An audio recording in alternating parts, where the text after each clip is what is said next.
how much it annoys other people, regardless of how those people feel about it.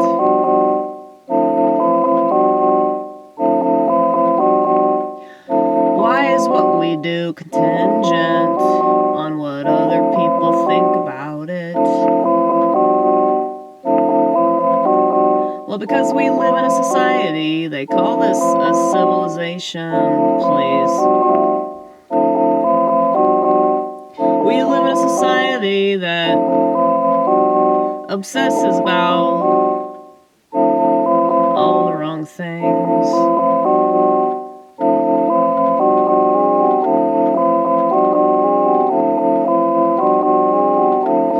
If we didn't, this place would be a lot better, wouldn't you say? People realize that they could just pay attention to all the things that they think they don't need to pay attention to, that would fill their day. Who needs distractions when you're paying attention? Who needs visuals when you got the world in front of you?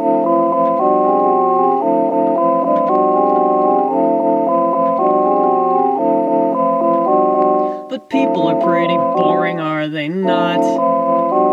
When you got that phone in your hand, why would you give a fuck about anything that they have to say? You know? I get it. I mean, I don't have to have a smartphone to get it. I still get it.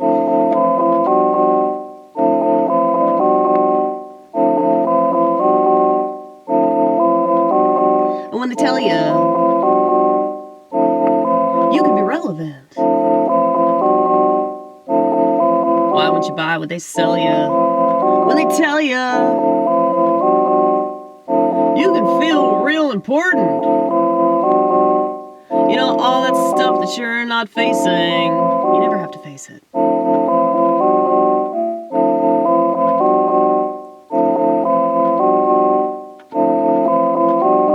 You know, all that stuff that you want to forget about, well, good news, that smartphone's gonna fucking erase it. And all those people that you don't really like, your loved ones, your so-called loved ones, that smartphone is gonna replace it. So you don't have to pay attention to anything you don't want to,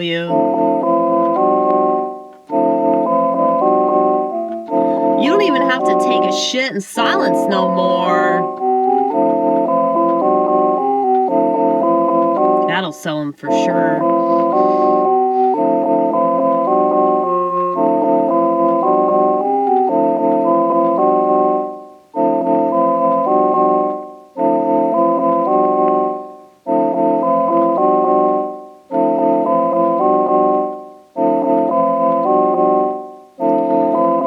People not understand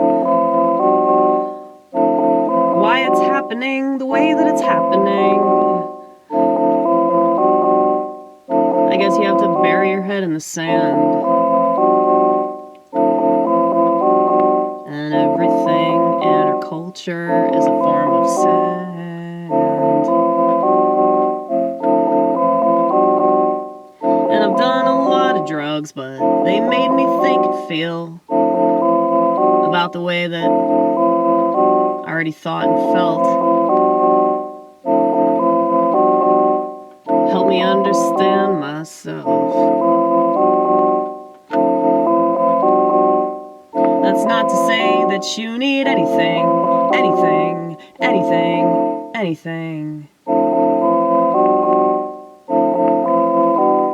It helps though, doesn't it?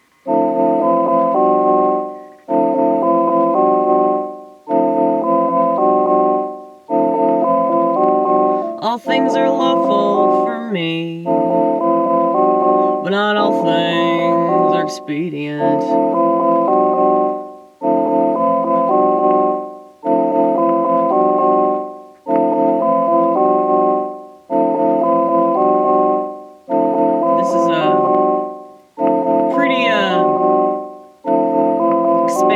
statement.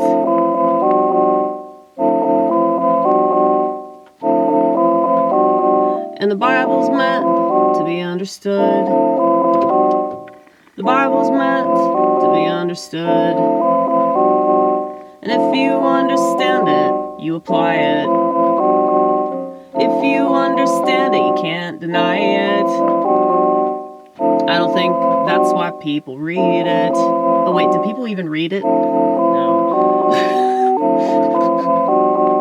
No, they don't. Either that or they just don't have discernment, which makes sense.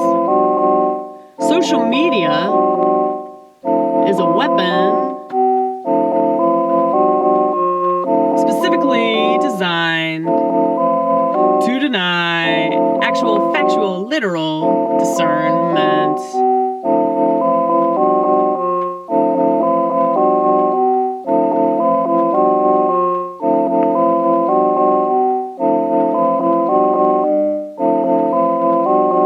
That's why the whole time that I supported Trump, I didn't really support Trump, you know? Just because I bought the Trump flag and the Trump coffee mug and the Trump bobblehead, you know, didn't mean shit. That just meant I was a woman that wanted to spend a bunch of money on a whole bunch of nothing, you know? That's what we do with a credit card. But anyway,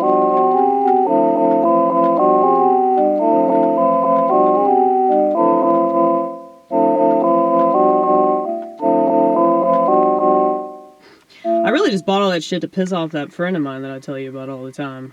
She hates Trump, dude. She hates Trump. It's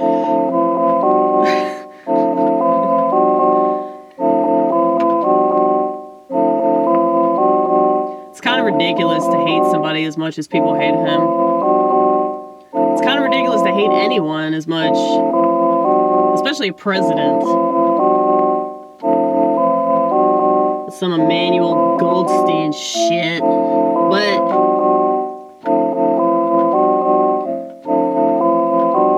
you cannot expect them to strongly resemble some character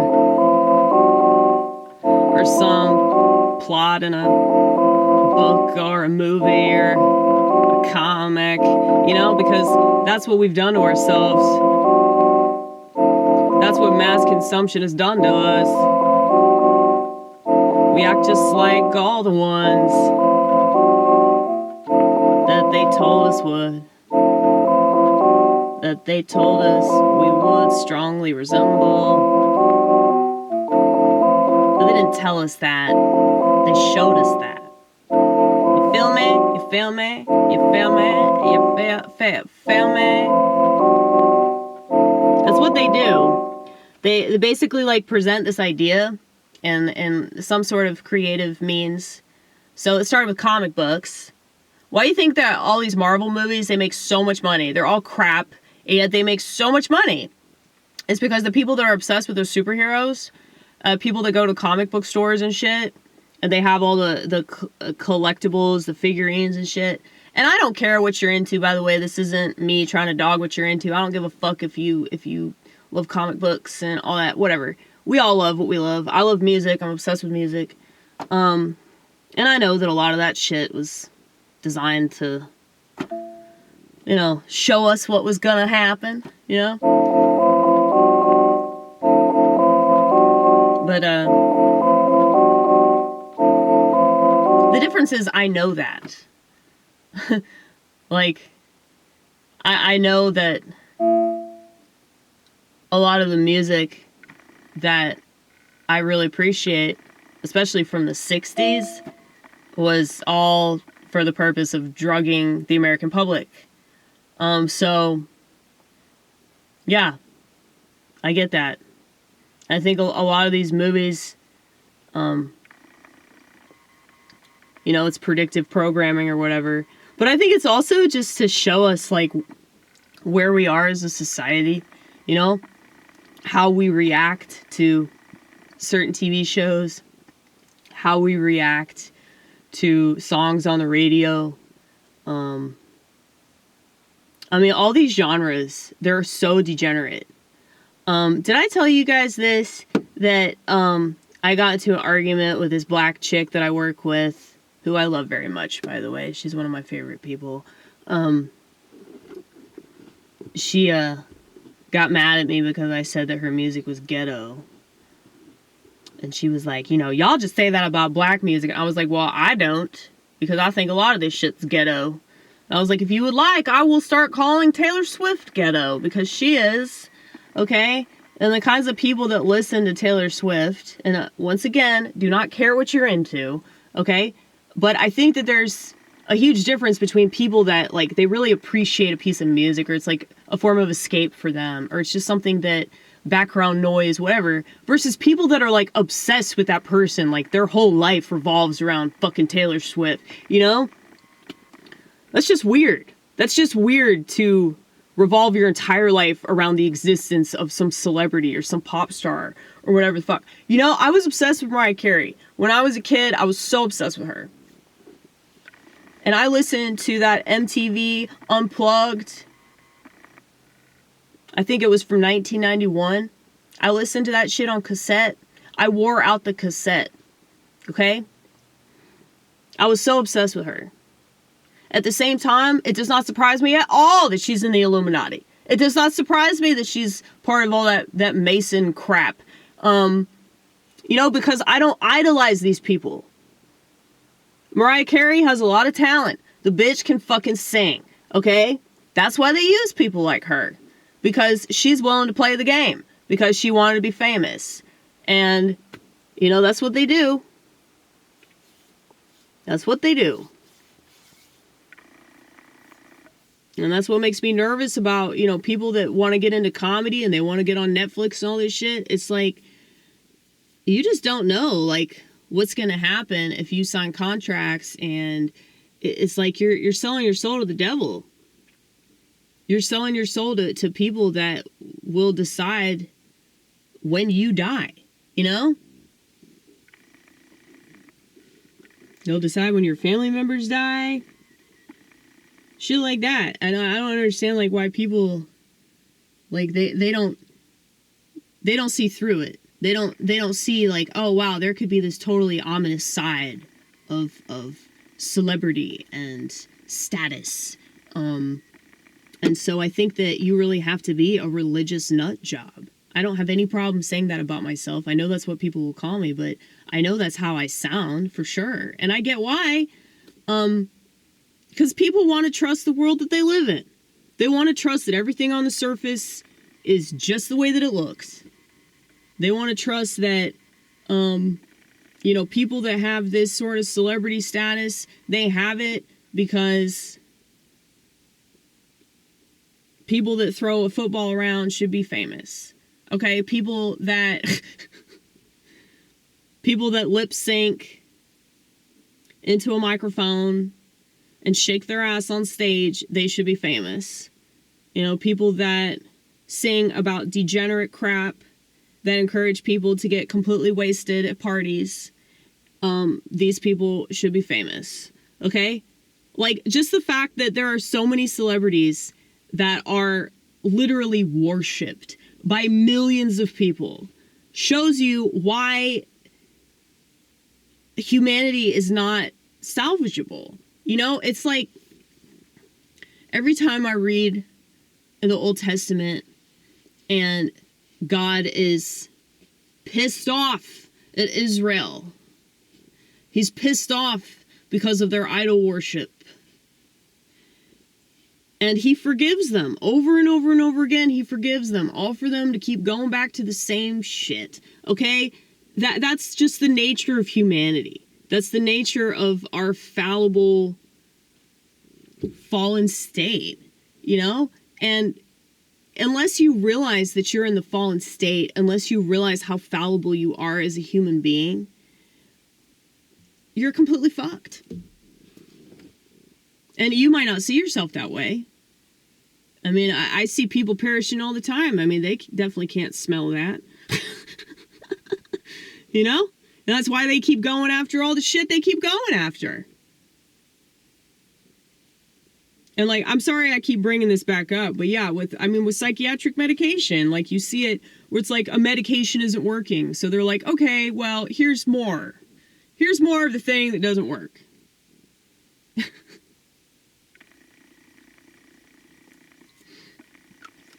It's like, if I were to compare it to something, like say I was drinking, say I was drinking tequila, and I didn't like the way that tequila made me feel. And the bartender was like, here's some vodka, here's some whiskey, and I mean, this is probably a bad analogy, but just imagine, like, if you didn't like tequila and your bartender just gave you all the drinks. Like, that's essentially like what these psychiatrists are doing with these cocktails of fucking benzos and mood stabilizers and antidepressants and all this shit, you know? Maybe just try to deal with your shit.